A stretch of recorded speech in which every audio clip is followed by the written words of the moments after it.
Magandang araw po sa inyong lahat mga kababayan at welcome back dito po sa PNR at ito nga mga karibin natin sumagot na. Nako. Lacson, di kinaya si Barsaga at Marcoleta. Ayan mga kababayan, patungkol po riyan ang ating alamin at bibigyan ng reaksyon ngayong araw na ito. Pero bago pong lahat mga kababayan, sa mga hindi pa po nakapag-subscribe sa ating munting channel ay pa-subscribe naman po at palike na rin po ng video ito. Maraming salamat po mga kababayan at eto na nga, simulan na po natin to.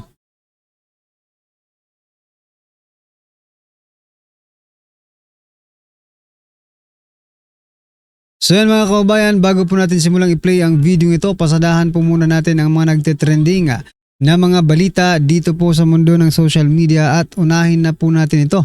Nako, ito po ang pinakamainit na balita mula po sa palasyo mga kababayan. Ito po ang balita. Paggasta ng pondo sa mga nasalanta ng lindol, babantayan ayon po yan sa palasyo. Aray ko po.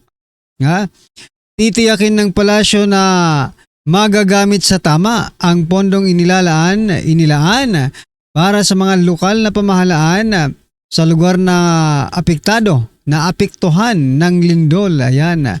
Ayon po yan kay Palace Press Officer Jose Claire Castro. Isa lang po ang naisip ko. Dapat nyo talagang bantayan ang mga sarili nyo. Di ba? Ito yung mga taong gumagawa ng, kaya nga gusto nilang bantayan, di ba? Kasi sila, sa administrasyon nila, punong-puno ng kalokohan. Di ba? Follow the leader lang po yan mga kaubayan, di ba? Kaya natatakot po sila, no? 'Di ba kagayahin ng mga lokal na pamahalaan, no? Yung ginawa nila sa flood control at iba pang mga anomalya sa gobyerno. 'Di ba? Parang takot sila sa kanilang sariling anino. Sabi po dito, mas lalo pa po itong babantayan para po ang pera na naibigay po sa ng Pangulo natin, ayun, para daw yung naibigay na pera ng Pangulo natin ng gobyerno po sa mga nasalanta dito sa Cebu ay talaga pong maibigay at magamit po ng taong bayan. Saad po ni Jose Claire Castro. Tama. Tama yan, bantayan niyo yung mga sarili nyo. Nang mapakinabangan naman po ng taong bayan yung pera na para talaga sa kanila. Alright. At ito pa mga kababayan, pasadahan din po natin to. Si former Speaker Martin Romualdez, sabi niya po dito, Romualdez sinabing wala nang maniniwala kay BP Sara dahil bagsak na umano ang kredibilidad nito. Aray ko po. Hindi kaya binabaliktad mo lang, di ba? Hindi kaya binabaliktad mo lang, Speaker, hindi na to Speaker former Speaker Martin Romualdez, ang sitwasyon ninyong dalawa. Kasi hindi mo kinaya no? Kahit ano pong pagsira mo sa credibility ni Vice President Sara Duterte, hindi mo nagawa. Ngayon, nabaliktad po. Nabaliktad po ang sitwasyon. At kayo naman po, ang wala ng kredibilidad, kasi hindi ka nga makapagsalita Pagdating talaga sa Duterte, nakakapagsalita ka, pero pagdating po sa mga isyong kinahaharap mo, diba? Palaging meron kang spokesperson gaya po ng Malacanang. Nako. At ni Ace Barbers. Ayan mga kababayan. Ano po ang inyong masasabi dyan? I-comment nyo na lang po. At eto naman. Sabi naman po dito sa balita yung ito. Nako. Sakripisyo ang tawag ni Representative Alfredo Garbin ng Ako Bicol Party List ang ginawa na pagre-resign ni Ako Bicol Party List Saldico. Ayan. Kasi pinupunan ni sinabi kasi ni si Mayor Magalong, no? Nagnakaw ka sa bayan tapos sasabihin mo it was a sacrifice and it's not an abandonment. Sabi naman po ni Garbin, ang tinutukoy kong sakripisyo ay ang pagbibitiw ni dating Representative Saldico sa kanyang pwesto sa Kongreso. Isang mandato mula sa taong bayan. Taong ba? Talagang pinare-resign na at wag na sanang makabalik. Yung saldi ko na yan, di ba? Taong bayan daw ang nag-mandate. Aray ko po. Ha? Hindi po ang anumang paratang na hanggang ngayon ay hindi pa napapatunayan sa korte. Aba. Ito pagdating kay saldi ko, kailangan may korte. Di ba? Kailangan ng court. Di ba? Pero pagdating kay Vice President Sara Duterte, hindi kailangan ng korte. Aba, teka lang. Di ba? Kung ako sa iyo, Representative Alfredo Garbin ng Ako Bicol Party List, mag-resign na lang din kayo. No? Kasi ang iniisip po ng taong bayan, lahat po ng miyembro ng Ako Bicol Party List ay nakinabang doon po sa mga ninakaw ni Saldico. Imposible naman yon na hindi kayo maambunan. Diba? Iisang party list lang kayo. Tapos hindi nyo alam yung ginagawa ni Saldico. Diba?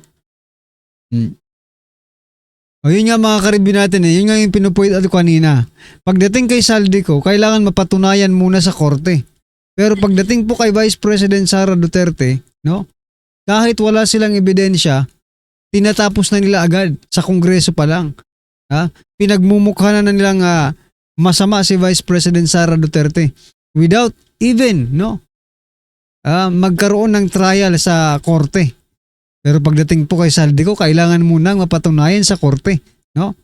Bago natin tawaging magnanakaw.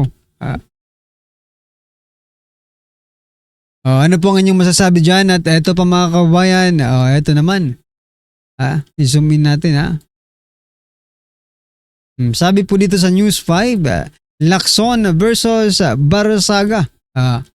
Sabi po dito, wala raw balak si Senate President Pro Tempore Ping Lacson na patulan si Cavite Representative Kiko Barsaga kasunod ng tila pambubuyo nito sa senador. Ayan. Git ni Lacson, may problema sa pag-iisip si Barsaga at ginagamit lang umano siya ng ilang grupo para sa kanilang political agenda. No? Matatanda ang tinawag na malisyoso ni Lacson ang pagpapakalat ni Barsaga ng larawan ng senador kasama ang mag-asawang sina Curly at Sara Diskaya. Ayan Ito po yung larawan yun mga kaubayan. No? Masaya si Senator Ping Lacson galit dahil, sabi po dito ni Congressman Kiko Barsaga, galit dahil nahuli. Wala tayong magagawa dyan. Huli pero di kulong. Ayan, kasi siya po ang chairman Paano ka makukulong? Ikaw ang chairman ng Blue Ribbon Committee. Di ba? Malamang magagalit ka sa paglabas ng picture na ito. Na kung saan parang masaya talaga kayo Kasi nga, prior to this picture, mga kababayan, nagpa-interview na nga itong si Senator Ping Lacson at natanong siya. 2022 pa po yung sila Diskaya, ibig sabihin senador ka pa nung panahong yon, Senator Ping Lacson. Diba? Kilala mo ba sila? Sabi ni Lacson, ay hindi ko sila kilala. Lumabas ang picture na ito na meron silang sasabihin nyo, hindi, lang to, isa lang sila sa mga libu-libong nagpapapicture. Nako, hindi po ito Parang exclusive po itong ninyo Itong pagpapapicture ninyo, mukhang meeting yata ito no? Nagmi-meeting yata kayo Ano po ang inyong masasabi dyan mga kaubayan? I-comment nyo na lang po. Sabi ang balita, ang kumakalat na balita ngayon sa mundo ng social media ay nakatanggap di umano itong si Senator Ping Lacson ng donasyon, campaign donation noong nakaraang pero hindi siya tumakbo di ba? Baka ngayon sa mga ngayong na donasyon, di ba? Anyway, ano po ang inyong masasabi dyan mga kababayan? I-comment nyo na lang po at eto na. Pasadahan na po natin ang video ito at bigyan po natin ng reaksyon. Eto na po. Bigyan natin ng reaction, opinion ngayon itong post ni Congressman Kiko Barsaga. Response to a statement made by Senator Ping Lacson. Ito, viral itong post ni Senator Lacson na ito. Sabi niya, there's a saying, the loudest one in the room is the weakest. Parang patama ito kay Senator Marcoleta dahil masyado daw madada. He is overly vocal, boastful, or aggressive. So he can create an image of strength through the noise. It is best to ignore and make him stand on an empty platform. Mabigat. Although wala siyang pinangalanan, kailang mga binabasa kong comments, parang, don't know, parang ang tinutukoy niya si Senator Marcoleta kasi palagi lang tumasalungat sa ginagawa. Sa akin mga kabayan, dalawa po yung para sa akin lang ha. Oh, dalawa po yung tinutukoy niya.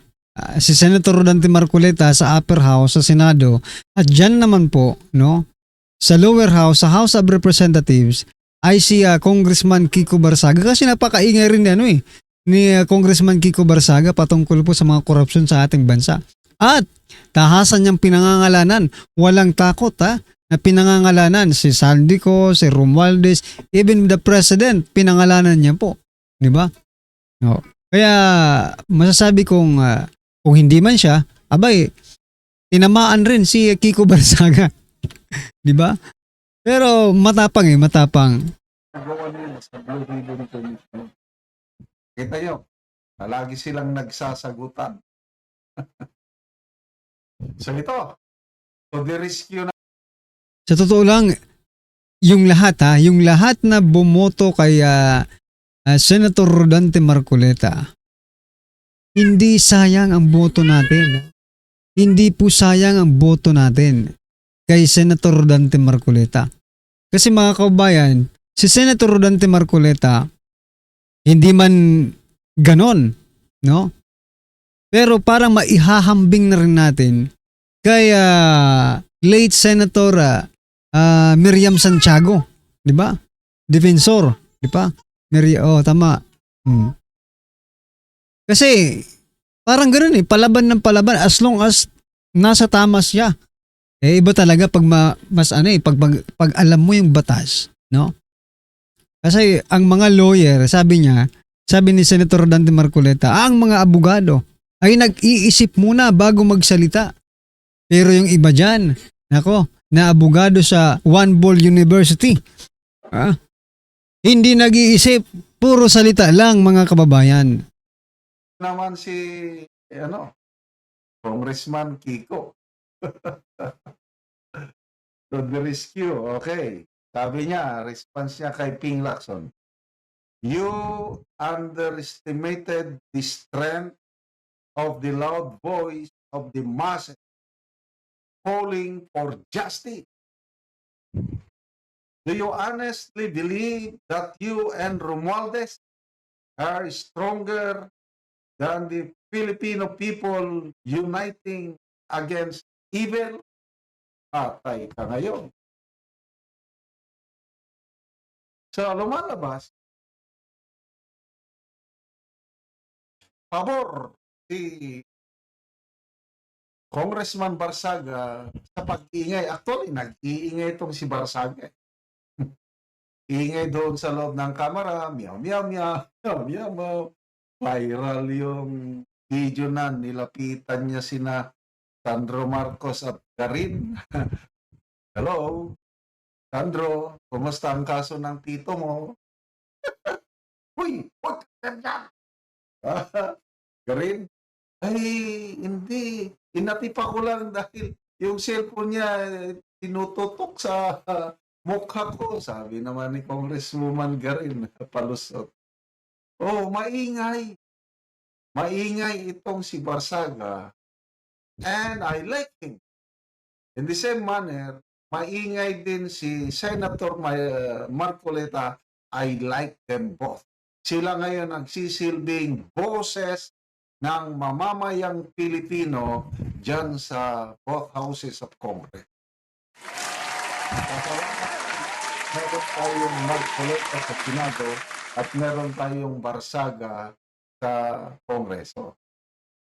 So I don't know, itong sinasabi ni Senator Lacson na first time ko mamit itong quote of the day na loudest one in the room is the weakest. Ibig sabihin, ang pinaka powerful o yung may strength is yung tahimik. Timik lang. Ibig sabihin si Ibig sabihin mga kabayan, si Senator Lito Lapid, ang pinaka malakas, pinaka matalino, pinaka makapangyarihan diyan sa sa Senado, kasi bihira lang po natin marinig. Nako. Kakaiba rin ito Kakaiba rin yung paninindigan. Kakaiba yung mindset, no? Ni Senator Ping Lacson. Sa bagay, kasi minsan hindi na sila makapagsalita dahil napupuruhan na sila ni Congressman Barsaga at ni Senator Rodante Marcoleta. Ayan mga kabayan, ano po ang inyong opinion, reaksyon patungkol po sa video ito, i-comment nyo na lang po sa baba. Maraming salamat po. Please don't forget to like the video. Maraming salamat po.